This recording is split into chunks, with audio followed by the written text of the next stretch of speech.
The courtroom was buzzing with tension, way more than usual, even for a case already drowning in drama. Day 9 of Diddy's trial, and when Ashton Kutcher's name got called, the whole room froze. No red carpet swagger here. He walked in like a guy with nowhere to hide.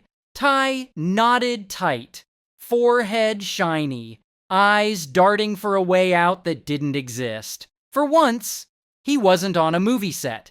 He was under oath, and the vibes were grim. The media had been whispering for weeks that Ashton's name might pop up. Old pics, business deals, and wild nights with Diddy were all over X after Diddy's arrest, and Ashton's PR team was scrambling to rewrite history. But the prosecution? They had receipts, emails, security logs, bank records, and worst of all, videos from Diddy's compound with Ashton's face in them. Ashton Kutcher, the prosecutor kicked off. Do you recognize this? Up pops a grainy image on the screen. Ashton, shirt half open, drink in hand, laughing in a shady-looking room with blurred-out faces. Yeah, he says, gulping hard. That's me, 2009, Diddy's White Party. That was just the start. As he kept talking, the wholesome That 70s Show guy started unraveling like a cheap sweater. I was tight with him, Ashton said about Diddy. I looked up to him, but I saw stuff I ignored. It started with parties, then business, then something darker. It went from chill vibes to what I'd call curated experiences, he said, and I didn't ask enough questions. The prosecution pressed. Ever see anything illegal? Ashton froze. I didn't know what I was seeing back then, he said. That's what I told myself, but I get it now. He dropped that Diddy had a whole squad working the shadows, people snatching phones, herding guests to specific rooms, handing out NDAs like candy. Ashton admitted he signed a bunch himself. I thought it was normal, he said. Everyone did it. Then came the tapes. The court played audio from a 2013 party at Diddy's place. Music, laughter, and Ashton's voice clear as day. Yo, we shouldn't be filming this. This is too much. Someone else says, chill, it's handled. They signed, the prosecutor zeroed in. Who were you talking about? Ashton's eyes flicked to Diddy, who sat there like a statue. Guests, he finally mumbled. Models, influencers. They didn't know what was really going down. By the end of part 1, this wasn't just about Diddy. It was about a whole system of silence, rewarding those who played along and crushing anyone who got curious. Ashton was done playing the good guy. Ashton kept going into the afternoon, dishing on the Rat Pack's glory days. It was me, Diddy, Danny Masterson, Wilmer Valderrama, he said. We called it a brotherhood, but looking back, it was a machine. He painted a picture of private jets, secret spots, and all-night ragers in mansions with no clocks or windows. Sounds glam, right? Not anymore. It's giving creepy vibes now. Some rooms at those parties? You needed a special invite, he said. I didn't ask who was picking the VIPs. The prosecutor pushed. Anything illegal? Exploitative? Ashton sighed. Not in front of me, but I heard whispers and brushed them off. Laughed it off. Told myself it was just gossip. He spilled about a 2012 yacht party where Diddy rolled out a group of young women, models, influencers. They'd all signed, Diddy said. You're good, Ashton laughed back then. I shouldn't have, he told the court. They showed footage from the 2009 White Party, co-hosted by Ashton. That was my idea, he admitted. We were pushing charity on the surface, but behind closed doors. Something else was being sold. He got real about keeping secrets. You don't climb in Hollywood without knowing when to zip it. I was making bank, building a brand. I didn't want to mess that up. Guests who asked too many questions? Ghosted. There was a guest list and a blacklist, he said. Oh, cross Diddy and you're done. Everyone knew. He even mentioned a creepy moment with a female guest and a redacted celeb. I asked if she was okay. She said, they told me to shut up. That stuck with me. Ashton's eyes got misty. I'm here because I was in that circle. I saw enough to know something was off, and I didn't do enough to stop it. The room went dead quiet. The charming tech bro, the doting dad, was peeling back Hollywood's ugly layers, and it was about to get uglier. Things took a wild turn when the word Freakoff hit the courtroom, straight out of shady blogs and ex-rumors now front and center. "What's a Freakoff?" the prosecutor asked. Ashton squirmed. "It's an event Diddy threw. Phones taken, sometimes blindfolds. They called it performance art, but nah, it wasn't." He spilled about his first one in 2005. "Thought it was a themed party," he said. "Brought a date. 30 minutes in, I wanted out." He wouldn't dish all the details, but dropped this: hidden cameras, terrified faces, rooms you didn't enter unless someone gave you the nod. The prosecution pulled up a seized laptop showing Ashton's name on a green light guest list. "Meant I was trusted," he said. "Could go anywhere. I don't know what I did to earn that, but I knew what it meant." He talked about NDAs, 28 pages long in 2010, signed by guests, staff, even caterers. "I signed one too," he admitted.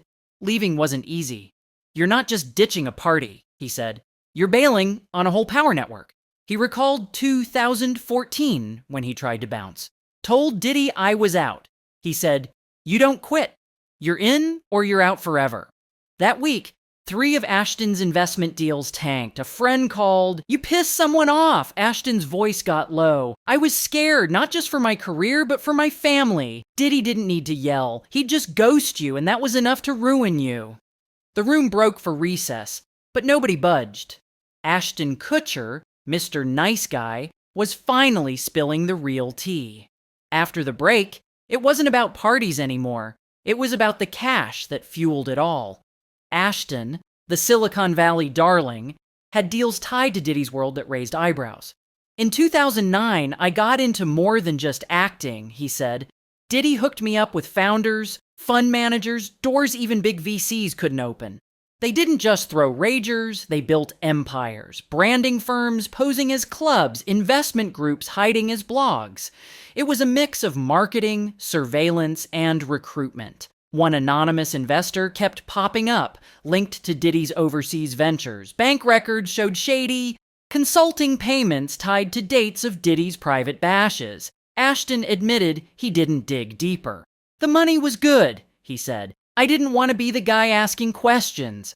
The prosecution laid out a timeline. Ashton's stake in an LA tech hub, a nightlife app that crashed after sketchy millions poured in. Cash now frozen by the feds. "I didn't know the app was selling user data, names, locations, biometrics," he said, Marqueur, "but I should have." He recalled a 2016 pitch for a talent app from Diddy's circle with creepy background checks and profiling. "I passed," he said. "It felt off." This wasn't just bad parties. It was a whole infrastructure blurring Hollywood glitz with dark money, and the faces on red carpets, they were cashing checks nobody talked about. By 2014, the Rat Pack was falling apart. Not from scandal, but control. "Danny got paranoid," Ashton said. "Wilmer started ghosting. I heard whispers." Friends bailed not over fights, but fear. One buddy vanished, then called Ashton. "You know too much. Get out." When Ashton skipped invites, parties, deals, dinners, things got weird. Projects stalled. PR deals died. Execs ignored him. In 2017, he ran into Diddy at a charity gala. Chills, right? Soon after, a USB showed up at Ashton's office. 2012 party footage. Nothing illegal, just embarrassing. "I got the message, so cheated." Fear took over. He stayed quiet, didn't push back, just tried to fade out. But every step back brought drama.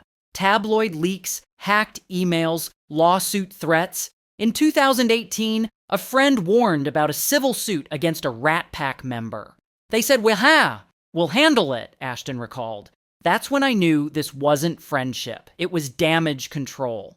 He started cutting ties, moving money, closing businesses, deleting old pics. But Diddy's shadow lingered. Associates name-dropped him like he was untouchable. "I felt followed," Ashton said. "Worst part? I helped build that machine." By 2020, Ashton was in full cleanup mode. Investment spun as charity.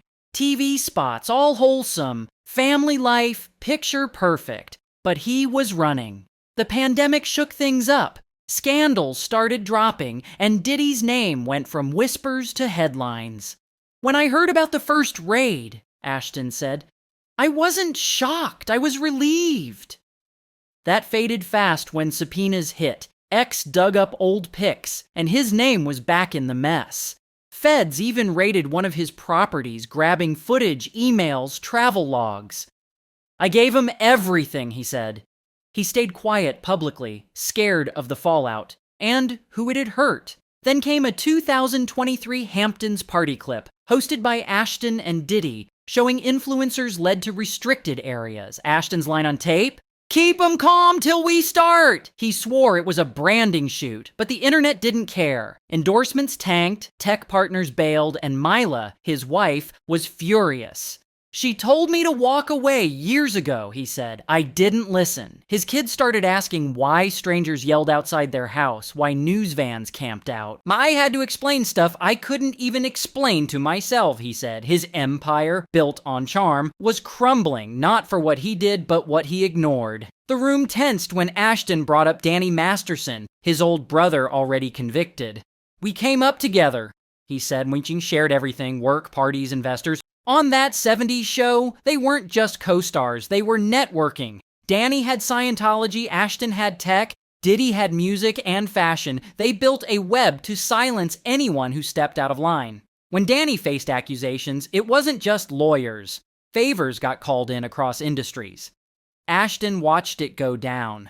In 2017, before Netflix axed Danny from the ranch, a secret Hollywood Hills dinner went down with execs, producers, and Diddy's lawyer. They weren't debating if Danny was innocent, Ashton said. They were planning how to bury it. Court docs showed Ashton offered to manage optics for Danny, thinking he was helping a friend. A 2018 PR memo laid out a plan to flood Google with positive stories about Ashton, Diddy, and Danny. Celeb endorsements, red carpet stunts, even charity donations, timed with court dates. I was scared the public would turn on us, Ashton admitted, so I joined the distraction game.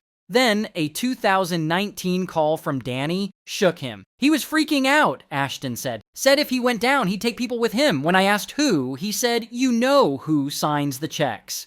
I knew what he meant. This wasn't just Ashton being in the wrong spot. It was him seeing the machine's gears and still playing along. Ashton spilled about the cleanup crew. Not one team, but a whole system. Fixers, drivers, medics, publicists, lawyers, they'd make messes vanish overnight. People paid, stories erased, sometimes memories too. In 2015, at an overseas event, a guest had a medical emergency. Security swooped in, and by morning the room was redone with mirrored glass. Like it never happened, Ashton said. Silence came in 3 flavors: hush money, job offers, or threats. Some got a car, others a TV gig, some just vanished from invites, he said.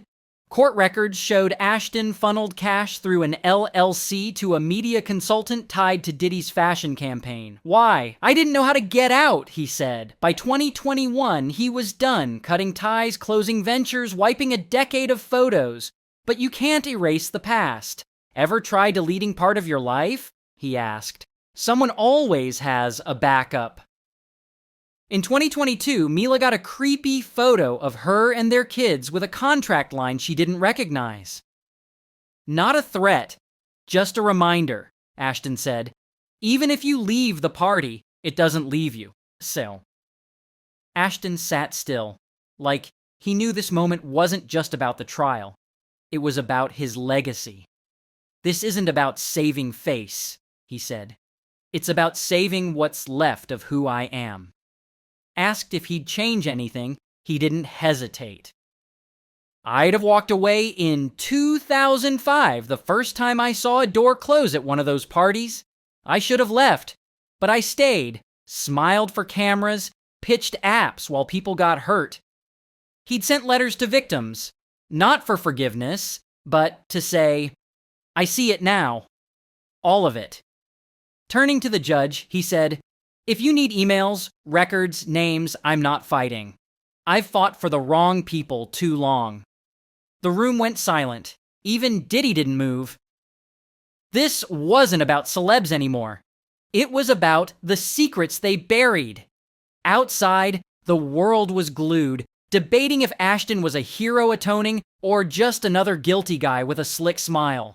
One thing's clear, the Hollywood curtain's been yanked back, and what's behind it is uglier than anyone wants to admit.